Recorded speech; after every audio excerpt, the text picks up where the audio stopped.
Imagine being offered a massive fortune to play red light, green light. The catch? If you lose, you die. The real horror of this scenario arrives long after the initial shock of seeing half the room wiped out. The true nightmare begins when you watch what the survivors do next. That first bloodbath is designed with a specific purpose. It acts as a brutal filter to measure exactly how desperate these people truly are.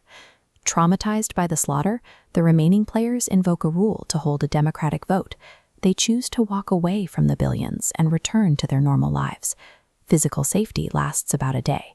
Back home, they are instantly suffocated by the crushing weight of loans, debt collectors, and extreme systemic poverty. This creates a terrifying paradox. Confronted with the slow, agonizing reality of financial ruin, a massive majority of these same players pack their bags and voluntarily return to a known slaughterhouse. The architects of the game rely on a concept called weaponized scarcity.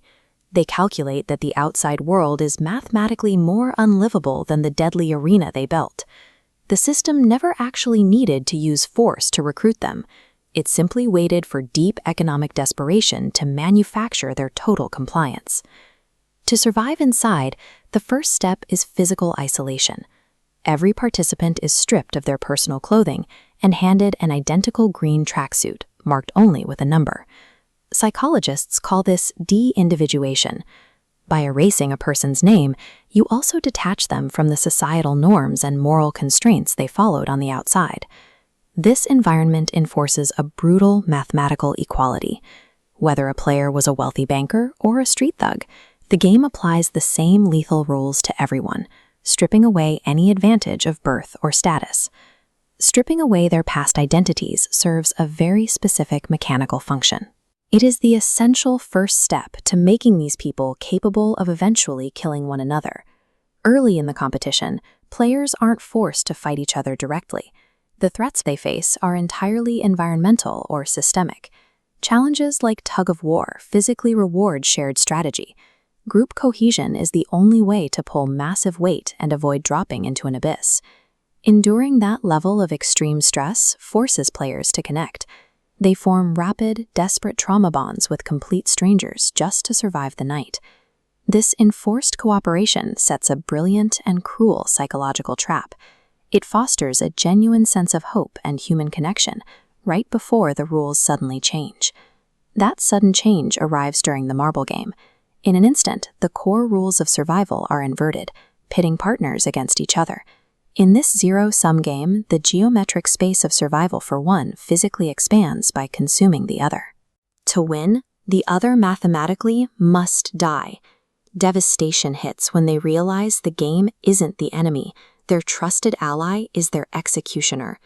Trapped in this logic, we see the exact moments players discard their established moral codes.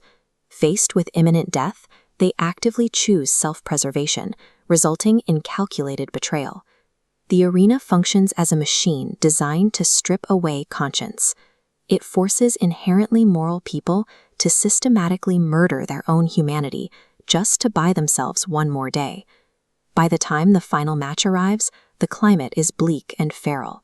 The remaining players stare at each other in the rain with absolutely zero illusions left. Their psychological deterioration is complete. No longer planning or strategizing, they operate purely on a hollowed-out animalistic instinct to survive at any cost.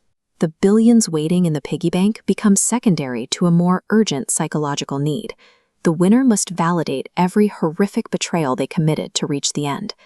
When the victor physically returns to the real world, the contrast is stark. They hold immense, unimaginable wealth, yet they sit completely paralyzed by profound isolation.